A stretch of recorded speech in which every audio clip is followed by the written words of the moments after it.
guys, it's Austri Reifer, and you're listening to Good Vibes Sunday, a podcast brought to you by I Am Warhol, the blog.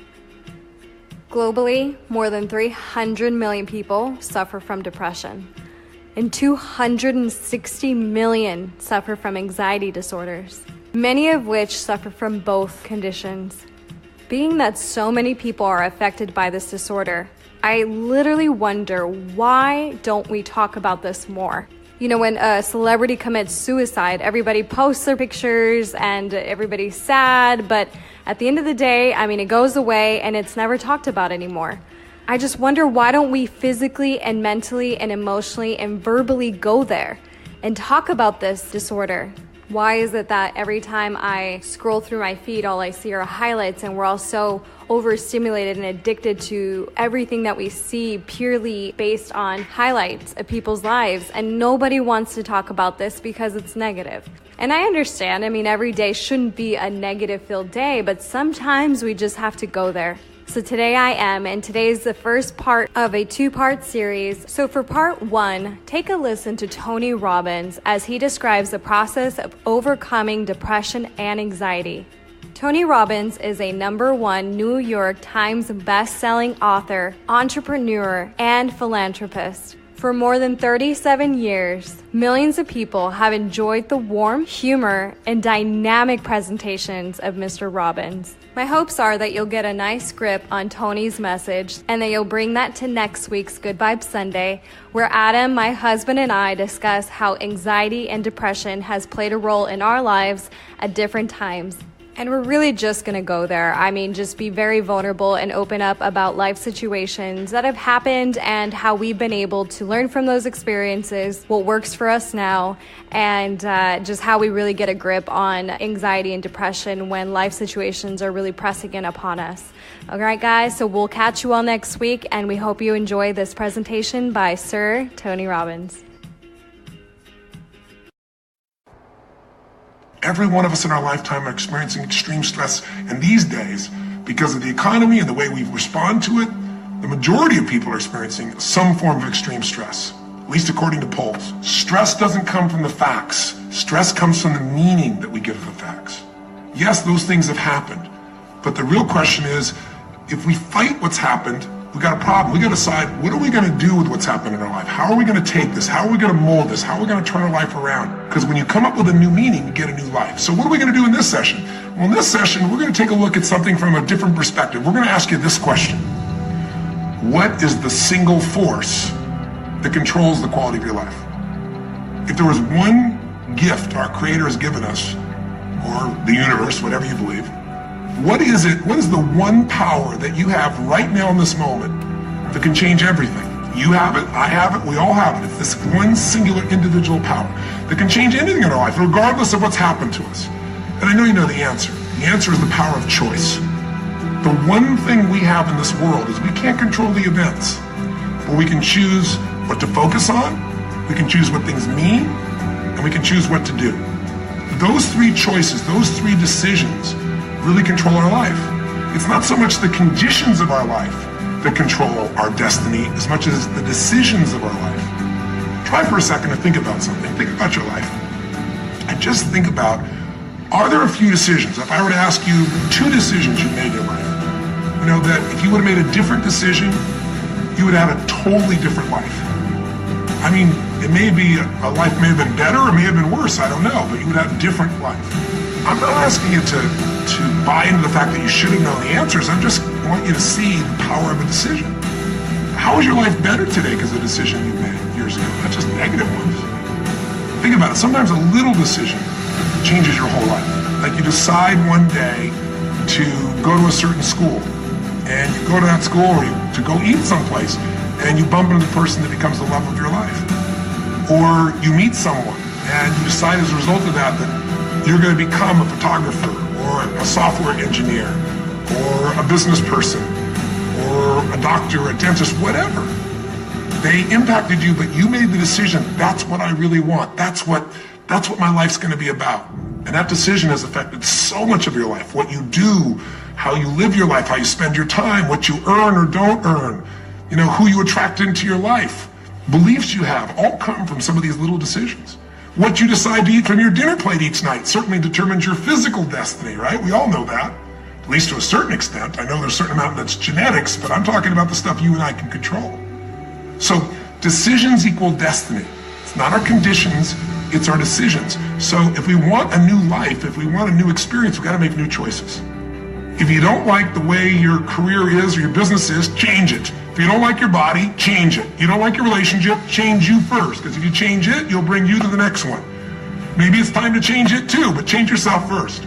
If you want to change anything in your life, you have the choice. So there is no right or wrong. I just want to make you aware in this breakthrough session that everything in our life changes the moment we make a decision. I mean a real decision. A decision is when you cut off any other possibility and you commit to something with everything you've got and you take action. But the big decisions start with little decisions like, what am I going to focus on? Because whatever you focus on, you're going to feel. If you focus on all the things that have been done to you in your life, of course you're going to feel like hell.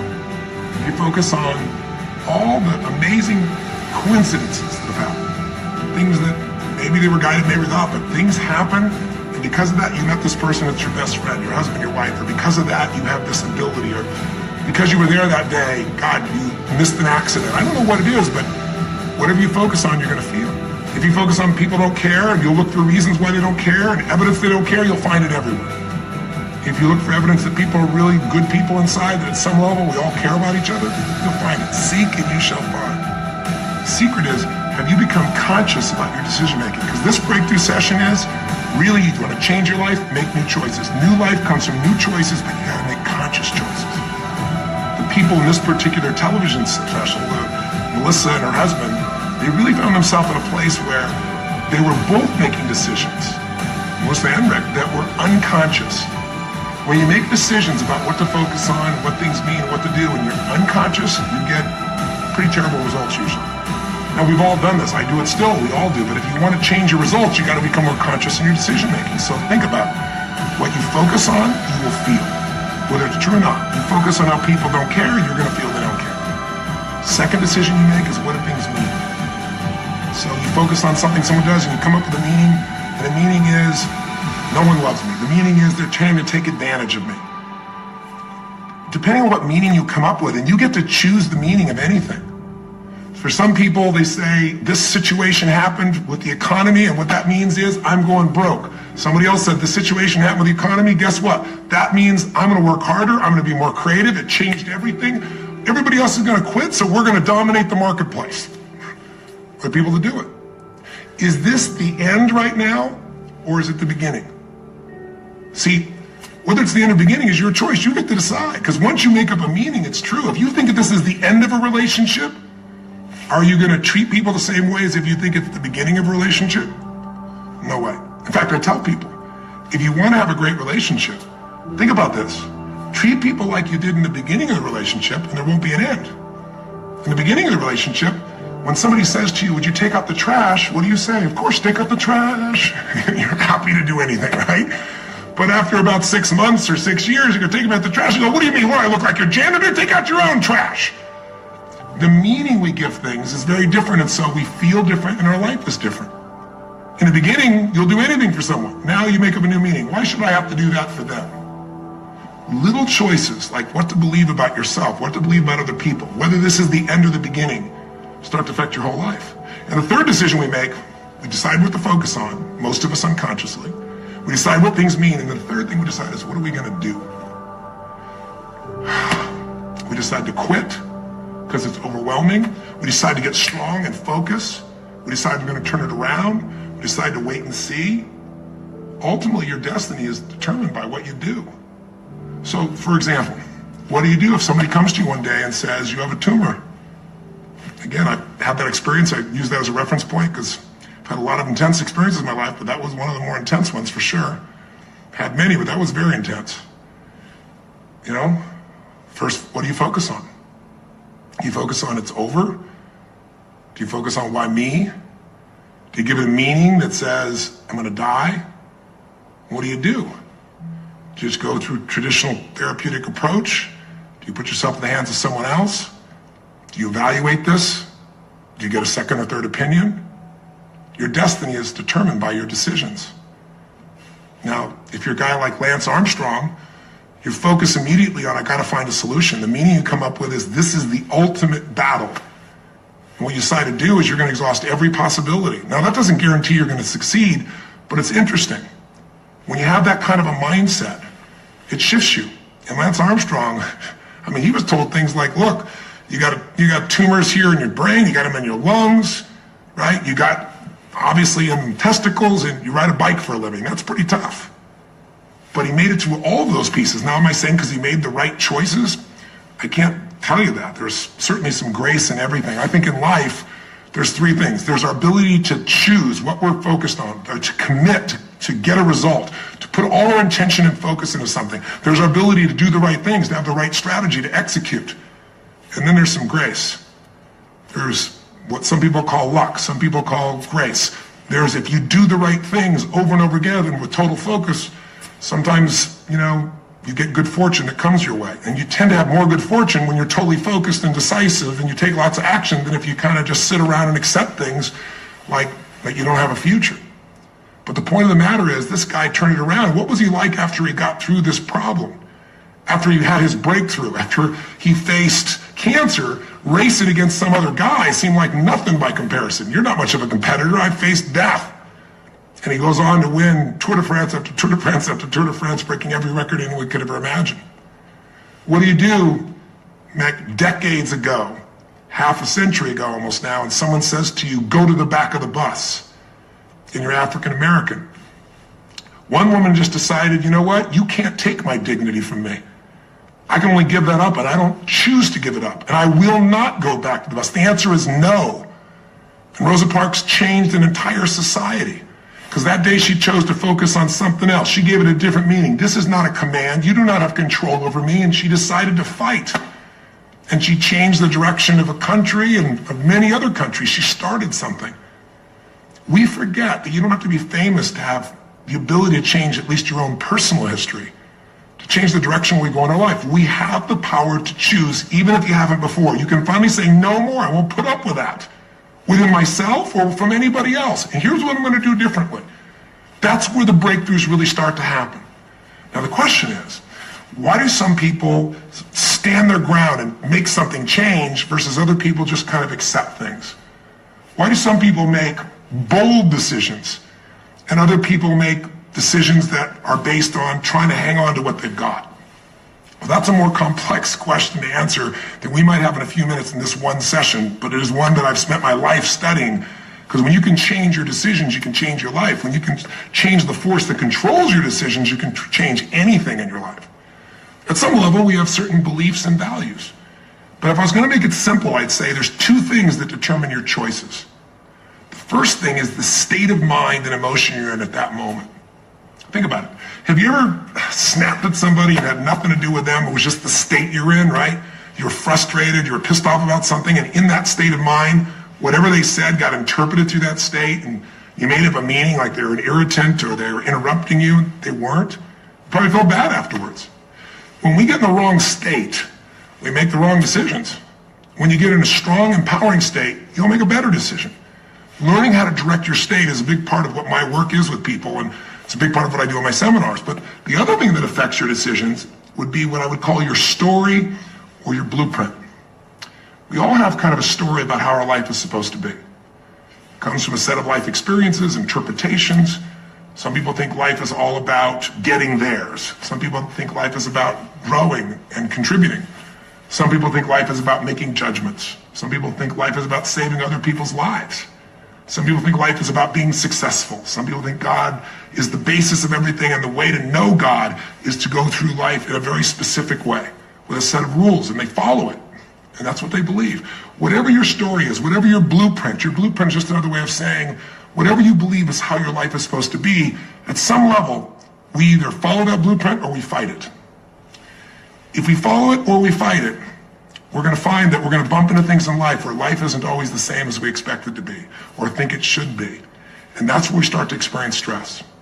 So in this session of Breakthrough, when you watched this story and you saw Melissa, you saw the conflict between what she desired most and what she feared most. I really believe life is the dance between what you desire most and fear most. That's where you find where we live our life. The dance between what you want most and what you fear most. That's where all that energy is in life.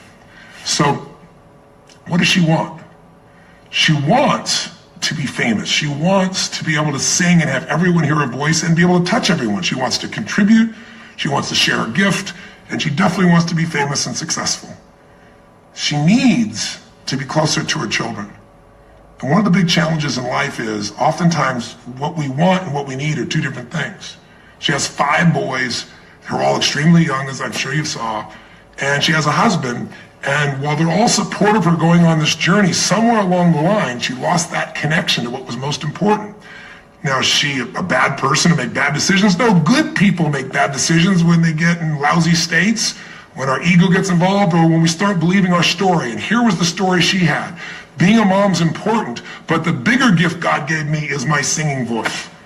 And once we get seduced into a particular story and we start to believe it, it takes a hold of our life and it controls all of our choices. And then pretty soon, bad choice on top of bad choice on top of bad choice starts to affect our life. Can you relate? How many times you've made some choices that you wish like hell you would have made a different decision back then or that no one ever knows the stupid decisions you made? I know I can relate to that. So what I want to talk to you about today for this brief little session is how to break through a crisis. Crises happen, whatever type of crises you go through in your life, and I know you've had many, when we make some choices unconsciously and we get consequences. And we make them unconsciously because we're trying to get what we want. We don't really know what we value most. We don't know what we need. And we find ourselves waking up one day and going, why is my life this way? It's kind of like life is always calling to us to constantly grow and improve. You know, if you're going to look at what's going to make life work, it's really simple. What makes people happy is progress. We're happy when we're progressing. If you're overweight, but you leave today and you say, you know what, this breakthrough thing, what I got today for me more than anything else is, I've been stuck waiting for some magical diet, some magical exercise plan, some magical time in the future when we have more time. There is no more time. I don't need to wait for that. I'm just going to make a decision today to get started. I don't need to go out there and go interview 20 trainers and get online. I don't need somebody to give me a perfect plan. I need just to pick up my shoes and start walking. I need to just get somebody behind me who just goes, run! I don't need to wait for perfection. I'm going to do something right now. I choose to get fit. I choose to walk. I choose to run. I choose to go join a club. I'm doing it now. A breakthrough happens the moment you make a new choice. And you don't have to wait. You can just get yourself in a new state. Maybe this tape will get you doing. Or you just have to have a new thought that says, you know what? I made choices in the past. I'm overweight because I chose to eat this and this. I'm not going to eat it anymore. I'm changing now. You can change your whole life real fast with just a few choices. But if you don't make the right choices, eventually you're going to face a crisis. Crisis is when you made so many poor choices that sooner or later life shows up, and instead of asking gently for you to change and improve, to grow, to make progress, to be happy, life, when it's a crisis, now demands change. It isn't asking anymore. We borrowed money as a society and we overspent and we talked about changing and we knew we had to change, and now a crisis happens and guess what? Nobody has a choice. The game has changed. And what crisis does is it melts us down. It melts us down so that we can recast our life. We can remold ourselves. And usually on the other side, our life is greater because as we go through that crisis, we have to grow. Everybody wants change. Nobody wants to do it. Everybody, I should say, wants progress, but nobody wants to change. Everybody wants their life better, but nobody wants to do the push-ups, the running, have the economic or emotional discipline to make it happen. But if you're watching this right now and you're still with me, some part of you wants more. And I'm saying to you, choose it. And the way you're going to choose it is really simple. If you're in that crisis, what keeps you in the crisis is probably because you're being reinforced. Most people, they overeat, or they smoke, or they drink, or they yell at people. They keep doing it because they're rewarded. Whatever gets rewarded gets reinforced.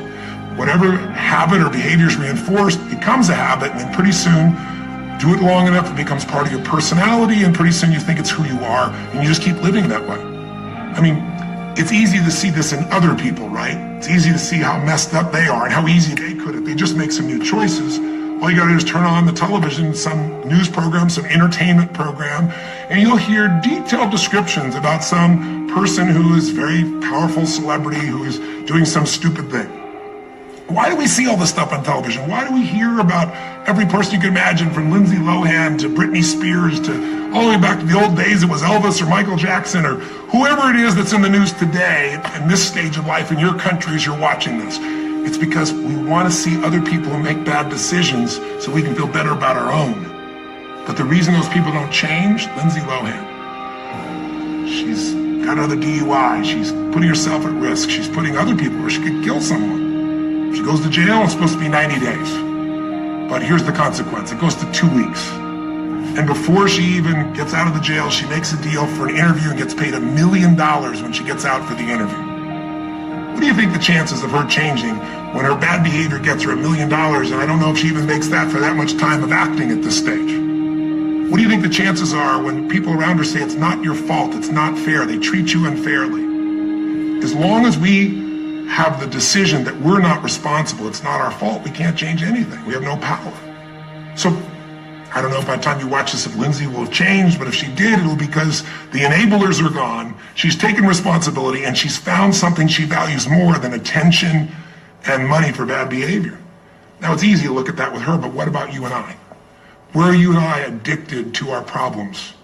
Where are you and I reinforced? So many people, when they have a big problem, listen, if things are going well, you say, oh, it's going so great. Your friends go, well, that's great. And after a while, they go, well, easy for you. But if you got a problem, people go, hey, I understand, and they connect with you. Where do we get addicted to our problems? If you want to make a new choice, if you want to make a new decision today, if you want to have a breakthrough in some area of your life, you got to give up the story that it's not your fault, and you got to give up the attention and the love and the connection and the commiserating that comes with it with other human beings. Here's how you change. 5 simple, quick steps, and then I'm going to give you a little tool that if you want to, you can go online and really make a change with. If you're going to change your life, step 1, I don't care if something has happened to you. You know, somebody has spilled oil all over where you fish. It's horrific. It's disgusting how they dealt with it, but it's happened. You got to deal with it. Something's happened. Someone in your family's been injured. You've lost your job. I don't care what the problem is. If you're in a crisis, step number 1, see it as it is, but don't see it worse than it is. Now, what do I mean by that? I don't mean be Mr. or Miss Positive Thinking. By now, if you spend any time with me, you know I'm not about that. I'm not here to tell you, go to that garden and chant, there's no weeds, there's no weeds, there's no weeds. Doing affirmations is not going to change your life. You got to go see where the weeds are and pull them out. My point is simple. You got to see what the problem is, but you can't make it so horrific that you just give up. Today, this is the first generation in almost 100 years of Americans who now believe, the majority of Americans now believe, that the quality of life for themselves and their kids in the future is going to be worse than the past. They have, in other words, nothing to look forward to. 63% of the U.S. as of today. Wow. When you start thinking there is no future, you go into what we call learned helplessness, a place where you just kind of give up. And if you get to that place of giving up, then you have no power over your life. That's when people get depressed. That's when people do crazy, stupid things. That's when people want to turn to drugs or alcohol or sometimes suicide or just total frustration and anger, and their life starts to do the opposite of a breakthrough. It becomes completely stuck and in pain or in ongoing suffering. If you and I are going to break out of that, we got to see it as it is. We're not here to be positive thinking people. You got to see what's really going on. But if you're overweight, you can't say to yourself, well, I'm big boned. That's not why you're overweight. You're overweight because you don't work out, you eat certain things, you eat Cheetos all day long watching TV. I don't know what it is you do, but I know it's not just because you're big boned. You don't want to make it so it's outside your control or you can't change it. So see it as it is, but don't see it worse than it is so that you have no reason to try. Does that make sense? That's the first step. Step 2, get to the real truth and deal with it. Don't just see it as it is and not worse than it is. Don't just like balance it, but now get to the truth. I mean, listen, if the truth is you've been trying to get a job for 2 years and you truly have worked every day in a particular industry, and the number of jobs in that industry has shrunk down, and you really aren't getting that job, then you might have to look at the truth. The truth is you might have to retool. You might have to say, gosh, you know, the industry I'm in is gone. I mean, gross, simplistic example, but for years, vinyl records were around for 85 years. And it was a gigantic industry. And things came and went. During the vinyl record time, what happened? Well, remember those 8-track tapes? Are you ancient enough to remember those things? Maybe you know somebody who remembers those things. These big boxes, you push it in and out. Yeah, 8-tracks came and went, vinyl records were still here. And then cassette tapes came, right? And cassette tapes were smaller and more compact and more convenient and more seemingly indestructible. And they came over here and vinyl records were still selling like crazy. If you had a job in vinyl records, you kept it. But then a little thing came along called the CD. And when that happened, almost overnight, you saw an entire industry, been around almost a century, was gone. If you were the guy that worked in the vinyl record factory and knew everything about it, it was the second generation, didn't matter. It was over. And now we laugh about a CD, right? Because everything in this digital world you can have instantly. Who wants to put on a CD? Pretty rare, still available. In vinyl records, maybe there's a small market of people that are collectors, but it's gone. My point is, if you're in the vinyl record business, you got to tell yourself the truth. You got to see it as it is, not worse than it is, but you also got to get the truth and deal with it. You got to deal with the cards you're dealt. You're going to have to retool. You're going to have to change something. You might have to move. If you live in the Gulf, and I don't support anything that's happened there, who could? It's unconscionable what's happened with BP. But if you live in the Gulf and you're a third-generation fisherman, and you fish for oysters, and they're dead, you better get to the truth. Are they going to be dead for 2 years or 10 or 20 to the best of your ability?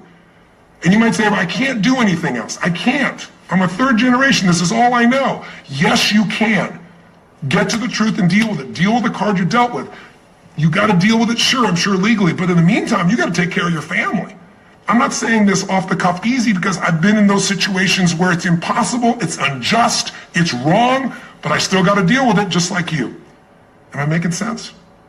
It's like, you might say, I've lived here my life. You might have to move. You might have to fish someplace else. You might have to, I know you still got to deal with all the consequences, but you got to take back control of your life. There are unjust things that happen, but you got to take control. Easy for me to say, I'm not sitting in your shoes. I get that.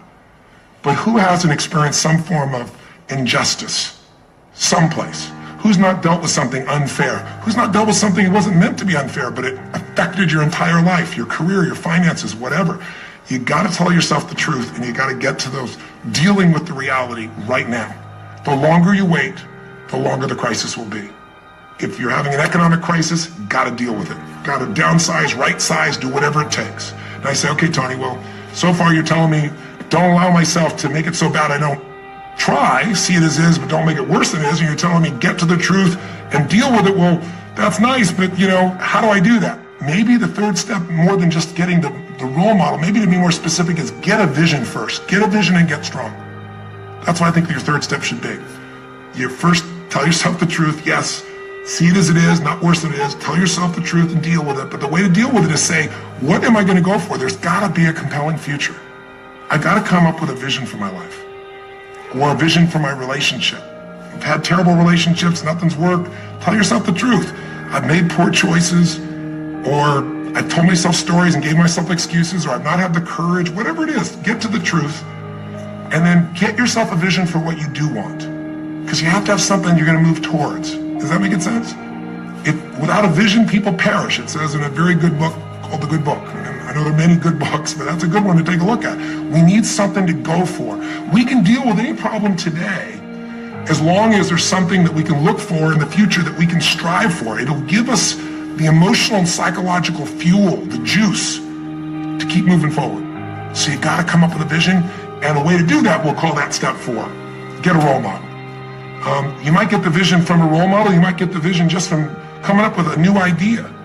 But in order to figure out how to go from where you are to where you want to be, to close the gap from where you are to where you want to be, it's best to learn by other people's experience whenever you can. So get a role model, get their strategy, and go to work. Get into action. So I'll give you an example. Years ago, when I was first starting to try to figure out how to build myself financially, I grew up at a time when, just as I was starting to do well, this big recession happened. And I remember I was like 29, 30 years old, I think, and maybe 31.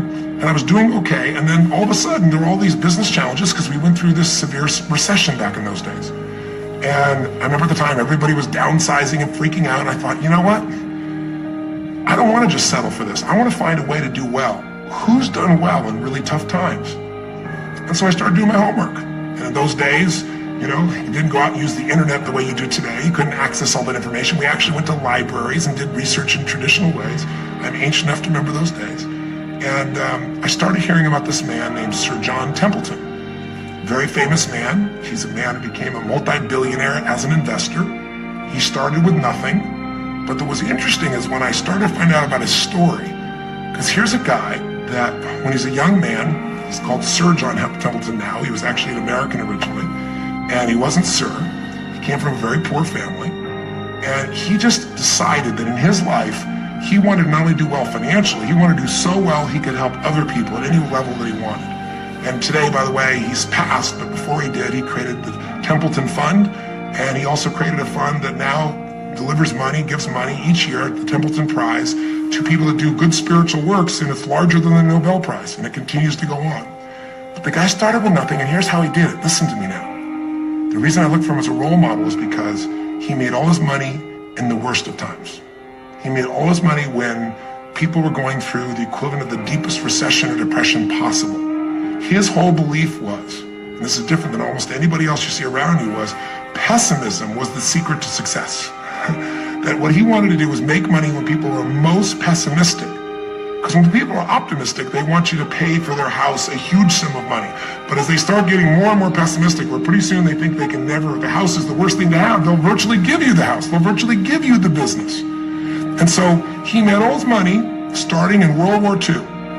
When the war broke out, when Hitler invaded over in Europe, he took all the money he had and borrowed a total money of $10,000, a total amount. He bought with $10,000 every stock on the New York Stock Exchange that was $1 or less that he thought might be useful, including some companies that looked like they're going to be bankrupt. But he did it when people were the most pessimistic. Because if you recall, it looked like Hitler was going to take over. It didn't look like we were all going to be the winners. It looked like Hitler was going to dominate. And when people were that scared, they would give up anything they had just to get a little bit back. And so he bought all the stock that eventually made him a multi-billionaire. He became a billionaire because after things changed, after the war, just 5 years later, and the economy started to surge, everything changed for him. Where do you think he invested next after World War II? Where was a country that was pummeled, that was down, the factories were basically turned into mud? Japan.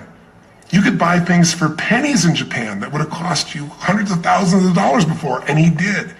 When everyone was most pessimistic, he went and did well.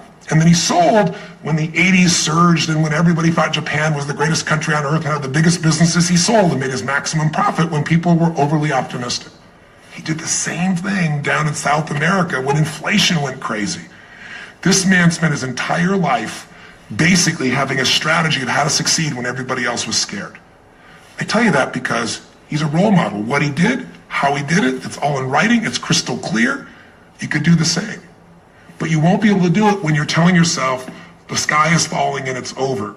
When you see it worse than it is, you'll just give up. You won't do it if you don't tell yourself the truth is, you know what, this system isn't working. I got to do something. I got to change my finances. I got to change my job. I got to reach. If you don't tell yourself the truth and deal with the truth, the real truth, nothing's going to happen. You won't ever even think about a guy like John Templeton if you don't have a vision that says, I don't care how the environment is, I'm going to find a way to do well. And you won't do well unless you get a strategy based on a role model who's really done it. My whole thing is this. If anybody has something you want, they aren't lucky. They did something. If you model them, if you take similar steps, you can produce a similar result. Make sense? And then finally, the fifth step, look, if you're in a situation where you see it as is, but not worse than it is, if you've told yourself the truth and you dealt the cards you're dealt with and just decided you're going to change it and you're willing to do what's necessary, if you put yourself in a place where you got a new vision and you've gotten yourself strong, if you got a role model and you got some strategy and you got yourself into action, step 5 is give much more than you expect to receive. Simple as that sounds, if you find a way to meet people's needs in business, in an intimate relationship, meeting your kids' needs, anybody's needs, the whole game changes. What happened here when all of a sudden, Melissa finds herself coming home and all of a sudden she finds out that while she's gone, her kids now don't want to talk to her boys, her husband has had an affair. Well, none of that could change if she would have just said, you know what? My whole life is over. I'm done. And oh, by the way, I've just lost my career too because while I'm busy trying to deal with my family, I didn't finish the record, so I lose my record deal. Oh, by the way, we don't have any financial stability. Now we're losing our house. If that family would have just said it's over, if Melissa or Rick either just said it's over, it would have been over. But they told themselves the truth. We got severe problems here, but they didn't make it worse than it was. They didn't say we can't turn it around. And then they got to the truth of the infidelity, the truth of her addiction to going after fame instead of being a mom, the truth that neither one of them had been really competent at parents and had not given the energy to their kids that they deserved. The truth will set you free, but first it'll piss you off. It doesn't feel good, but not feeling good is sometimes where you get your drive to change things. They started looking around and said, we don't have the skill to even manage our house, much less our finances. We got to do something different. We got to focus on our kids. We got to focus on turning things around. We got to turn our relationship around. But that wouldn't have worked unless they got a vision of starting to see, it could happen. And that's what I helped them with. I helped them get to the truth. I helped them to stop over-exaggerating. I got them to a place where they got to see that this relationship could be back alive and passionate, and that these kids deserved both their parents, and that she really could be a great mom, and that maybe in the end she could even still have her singing career and enjoy it too. That she didn't have to give it all up. And I'm really proud of her. She did it because she found a role model. She got a vision, but she got a full role model. And the man that she works with today is a man that's sold, I think now 5 million or 10 million records. And most people outside the country business don't know his name. He's her mentor now. He's made music with, Willie Nelson, with just about anybody you can imagine in the business. And he's done it for all these years, but he's never left the central part of Texas because that's where his family is. And Melissa's had offers to go to Sony Red. She walked away because they said, you're gonna have to do these things without your family. She found out what was most important, and she made the decisions that met her needs to be a great mom. When you fight life and go, I should be a singer and not a mom, and you got 5 kids, you got a problem. When you fight life and say, the economy should be different, you're gonna be stressed. Deal with what is, without exaggeration, with total honesty, dealing with the cards, coming up with a vision, finding yourself a role model that shows your strategy, work your tail off, give, keep changing your approach, and you can get where you want to go. Make sense? Now, that might sound like a lot. So to get you started, here's what I'd like you to do for this session. Start out, if you want, by taking a big crisis or problem you have and going through these steps. Saying, okay, what's really true? And let me stop the exaggeration. Let me not make it worse than it is. Just let's define what's true. Let's stop the story. Just here's what it is. We got this much financial challenge. We got this physical challenge, whatever it is. And then go to step 2. All right, let's find out the truth. Let's get the details. Let's get the details and figure out what we're going to do. And then here's where we're going to go. This is where we're going to eventually get to. It might take us longer to get where we want to go, but we're going to get here.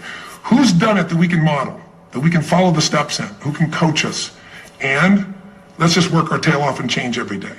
But to give you a quick jump, sometimes when you're in the middle of crisis or crises, multiple crises, lots of things going on simultaneously, it feels a bit overwhelming. And you might not know a role model. You might say, Tony, I don't know who. Well, not hard on the internet these days to find role models, or come to an event. I can promise you we can show you plenty of role models. This is what I do for a living. But what you can do right away is you can model yourself. Think about it. Almost everyone alive has been through more than one tough time, crisis or multi-crises, where you're having a problem financially and you're having a problem with your family and you're having a health problem all simultaneously. Those are the intense ones, right? But if you're standing still today, most of us have found a way to get through it. And if you don't, you know someone who went through a tough time, a grandmother, an aunt, an uncle, somebody. The greatest way to make that change happen, when you break out of break through, you break out of a problem, you break out of a crisis, is model yourself. So we have 5 questions when you click on this link. And you can do it by video, so you can see yourself, and you can share it with other people, or you can type in the answer. I'll tell you in advance what they are, and then when I'm done here, I want you to do it right away if you will.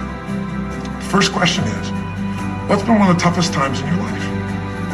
What's been one of the toughest times in your life that you did get through? Maybe it was a financial situation, maybe it was a career situation. Again, maybe it was an intimate relationship where you were crushed, you thought you could never make it through all the pain you went through there. Maybe it was a physical challenge, a health challenge. Maybe it was a lack of confidence or ability. I don't know what it was, but what was it? Just an incredibly tough time that you did make it through. And you're just going to jot it down. Or you can do it in the video. Just tell us, because you're not only going to get this answer, but we're going to create a community of people who will be role models, people that have been through hell and back, saying, here's where I was, here's what I got through, here's what shifted my life, here's what you can do.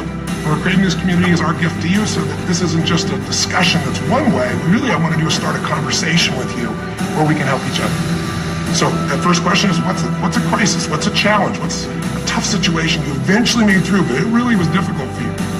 Second question, You go back and you think about that situation. What pulled you through? What pulled you through that situation? What did you learn? What distinction? Or did you get a strategy? Or was it a belief? Or did you meet someone who helped you? Or was it just somehow you clicked into your faith and you kicked yourself into gear? What pulled you through those tough times? Was it a person? Was it a place? Was it an idea? Was it a distinction? Was it a belief? What was it? Share it with us. Type it down or tell us from your heart what it really was. Third question is just real quick. It's just for contrast. And the third question is, what was your life like before the crisis? Like right before all hell broke loose? Usually you'll say, oh, my life was so great. But when you go back and look at it, was it so great? Was it wonderful? Just out of curiosity, right before all hell broke loose. Third question is, what was your life like right before? And then the fourth question, what'd you do? What did you do to go from where you were to where you are today? What did you do to get over that situation? What did you do to get through that situation? What did you do to turn it around? What action did you take? Who did you go learn from? What skill did you go get? What did you physically do? Kind of give us the description of what you did, because we all want to know. Because you can provide us a pathway. You may have been through a crisis that someone else is going through right now, and they can learn from you. They can learn the shortcut. And finally, the fifth question, maybe the most important one besides what pulled you through, and the fifth one is, how is your life actually better today because you went through this crisis? Whatever the crisis was. How are you stronger? Or are you more compassionate because you felt that suffering? You don't want anybody else to feel it. Or are you more hopeful because you know you made it through that so you can make it through other things? Or are you in a situation where you've got a skill today that you didn't have and wouldn't have had if it wasn't for that situation that made you have to grow? Or are you just happier today because you have a contrast of what life could be like, and so now you appreciate the simple moments? How are you better mentally, emotionally, physically, financially, or spiritually today because you went through the crisis? Even though you wouldn't want to go through it again, you don't want anybody else to go through it, how did it actually serve you in the end? I think if you answer these 5 questions, you don't need to remember them. I said them to kind of trigger your thinking. All you do is type in the answer, or you take the instructions and click on the video and go, okay, toughest time in my life? There have been so many. But I'd say when I went through this divorce, or I'd say when I was told I had this tumor, or I'd say when they told me this company was going to go bankrupt, or whatever it was. Second question, what pulled me through? God, I don't know, I guess a combination of things. One was this belief that somehow everything in life happens for a reason and a purpose. And even though I hate this, something must be calling me to grow. Or I'll tell you what it was. It was a friend that sat me down and said, man, you're going through hell. But when you're in the middle of hell, when you're pushing through hell, just keep pushing. Just keep going through it, man. I've been there. And he gave me this plan, or he gave me this strategy, or he told me, you know, this problem won't last forever. Trust me, I know it feels like it's the end of the world, but 10 years from now, you and I will be sitting here, and you'll be here with your children, and you'll be here with your wife, and we'll be talking about those tough days, and we'll actually smile and laugh about them and be so proud we made it through it together. Or you might say, what got me through it was prayer, or my faith in God, or what got me through it was just massive action. You know, what pulled you through? Just tell us. We all want to hear, we all need to know. And there's lots of ways to get through hell, isn't there? There's lots of ways to get through a crisis. There's so many ways. That's what I want people to get. So when you're done with this on the website, you will give in something. Because the community is not just a place you go get stuff, right? It's a place you give. And the more, you know, authentic you can be and honest from your heart, the more other people will see and be touched. You know, what was it like before? Oh my God, I was on top of the mountain. And what did you do? Here's what I did. You know, I told myself the truth. I went and got this new education. I went and started talking to people each day. Whatever you did. How's your life better today? There's a phrase, you know, be humble or be humbled. You know, I have a different level of humility because I know, you know, that as good as I may think I may be, that situation reminded me that life is not just about me, it's about we. Or, gosh, because of that, I love my wife so much because we made it through that situation together. Or because of that, man, I'm so much stronger financially. I'm on top of things. I don't let anybody spend. Whatever it is, tell us how your life's better. Okay? I don't know how long the session was. Again, there's no script here, baby. I just want to work with you heart to heart to say one thing. If you want to break through, you have to make new decisions. New choices create a new life. The only thing stopping you is some limiting belief. Some belief about how life should be different, or you should be different. Deal with life the way it is. Tell yourself the absolute truth.